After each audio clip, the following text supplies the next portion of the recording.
Dr. Agai, good morning. Thank you very much for coming through. I mean, each time we hear about this kind of scenarios where a leader has been overstaying their stay, we've seen recently Africa making moves against some of these leaders. Some of the transitions have been peaceful. Some of them have had to take military involvement to get in, like in Zimbabwe, for example, and Omar Al-Bashir. In Sudan, others have been smooth, like in Angola, José Eduardo dos Santos, after being in power since 1979, and finally is gone. Now João Lourenço is in there. Yes. What is it in your research and your work that you're doing about this kind of leadership? Is it people who think they're leaders for life?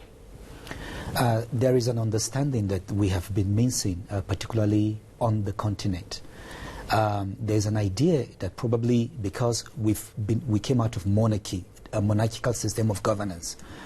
So when we venture into democracy, some people think that that idea, that principle of monarchy is still in the minds of many.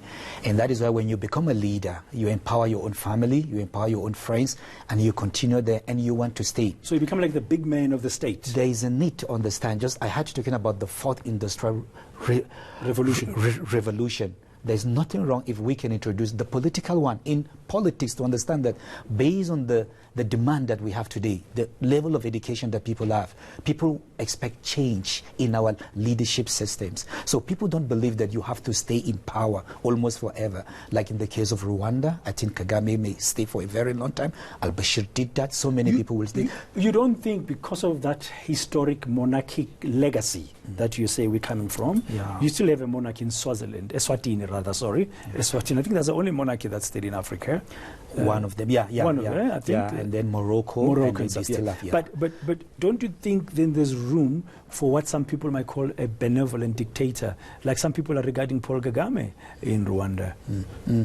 Yeah, it's considering the demands that people have today, I can assure you that our leaders need to come to the point that they will understand that democracy, which we practice, the kind we practice today, is different from distant monarchy.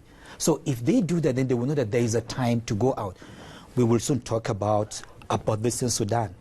It's an idea also that Al-Bashir has taken to himself, but then some forces came and then he left. We still have some presidents who are still in power after a long time in parts of Africa currently. Democracy presupposes a multiplicity of participants, political parties, organizations. It also presupposes a clear delineation of powers between the executive, the legislature, and the judiciary. And in some countries it's working. South Africa is trying very hard to keep it like that. But in the rest of Africa, you have battles. Yes.